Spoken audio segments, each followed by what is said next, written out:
नमस्कार दोस्तों, आज हम आपको जामवंत जी के बारे में बताएंगे। जामवंत जी ने राम की सेना में रहकर कई युद्ध लड़े। वे रावण के पुत्रों से भी भिड़े और अपनी बुद्धि से कई रणनीतियां बनाई।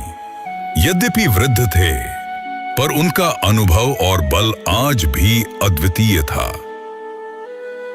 धर्म की रक्षा और अधर्म के विनाश हेतु जब जब भगवान विष्णु जी ने अवतार लिया, तब तब एक दिव्य आत्मा भी उनके साथ प्रकट हुई। वो थे ऋक्षराज जामवंत जी, एक ऐसा पात्र जो 3 युगों तक जीवित रहा, वामन के समय खड़ा रहा, राम के साथ लड़ा और श्री कृष्ण से युद्ध किया। ये कथा उसी दिव्य योद्धा की है जिसकी चुप्पी में शांति थी, चाल में बल और वचन में ब्रह्म ज्ञान। ब्रह्मा जी की रचना और जामवंत जी का जन्म ब्रह्मांड के आरंभ में जब सृष्टि का प्रथम संकल्प हुआ, तब ब्रह्मा जी ने अपने तप से अद्भुत जीवों की रचना की। अग्नि से नाग, जल से मत्स्य और आकाश से गरुड़ उत्पन्न हुए। परंतु जब अधर्म की छाया गहराई, ब्रह्मा जी ने एक विशेष योद्धा की कल्पना की। न आधा पशु न पूरा मानव, एक ऋक्ष। उनकी माया से उत्पन्न हुआ एक विशाल भालू रूपी पुरुष, दीप्तिमान, तेजस्वी और अत्यंत बलशाली। यही थे जामवंत। ब्रह्मा ने कहा, हे ऋक्षराज, तुम विष्णु के कार्यों में सहायक बनोगे। जब जब नारायण धरती पर अवतरित होंगे, तुम उनकी रक्षा और सेवा में रहोगे। जामवंत जी ने सिर झुकाया और ब्रह्मा की आज्ञा को अपना धर्म बना लिया।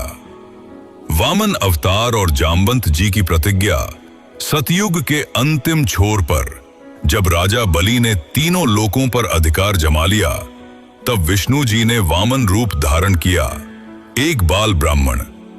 उस समय यज्ञ मंडप में उपस्थित थे सभी देवता और ऋषिगण, और उनके बीच खड़े थे जामवंत जी। जब वामन ने 3 पग भूमि मांगी और फिर विराट रूप धर तीनों लोक नाप डाले, तो जामवंत जी की आत्मा कांप उठी। उन्होंने उस दृश्य को देख अपने आप से प्रतिज्ञा ली, से प्रभु, मैं हर युग में आपके साथ रहूंगा। आप जहां होंगे मैं वहां रहूंगा।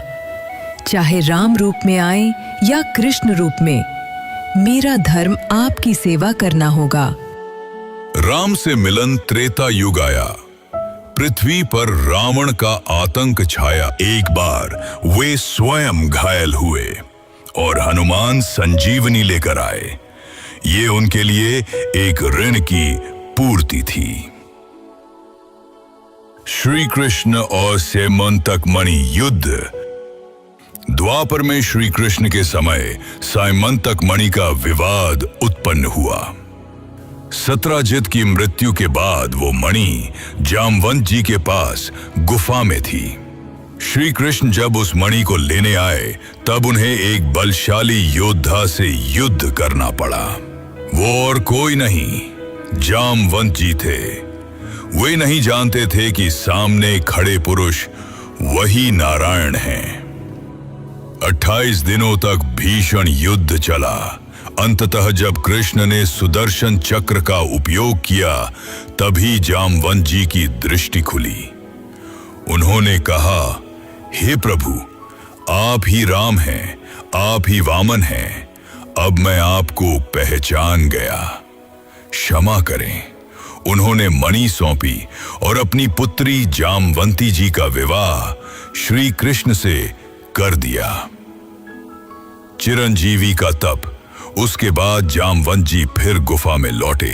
उन्होंने अपने जीवन का शेष भाग तप में लगाया। न भोजन न जल, केवल ध्यान। आज भी माना जाता है कि वे हिमालय की किसी गुफा में विराजमान हैं। चिरंजीवी, चिरधारी, चिर सेवक।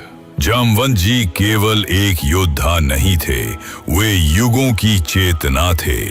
एक ऋषि, एक सेवक, एक दार्शनिक। उन्होंने हनुमान जी को पहचान दिलाई, राम जी को रण में सहारा दिया और श्री कृष्ण जी को सम्मान पूर्वक पूजा। उनकी गाथा हमें सिखाती है, धर्म की सेवा में जीवन अर्पित करो। आत्मज्ञान सबसे बड़ी शक्ति है। जो सच्चे होते हैं वे समय से परे होते हैं। ऐसी ही ज्ञानवर्धक कहानी सुनने के लिए हमारे चैनल को सब्सक्राइब करें और शेयर करें। धन्यवाद।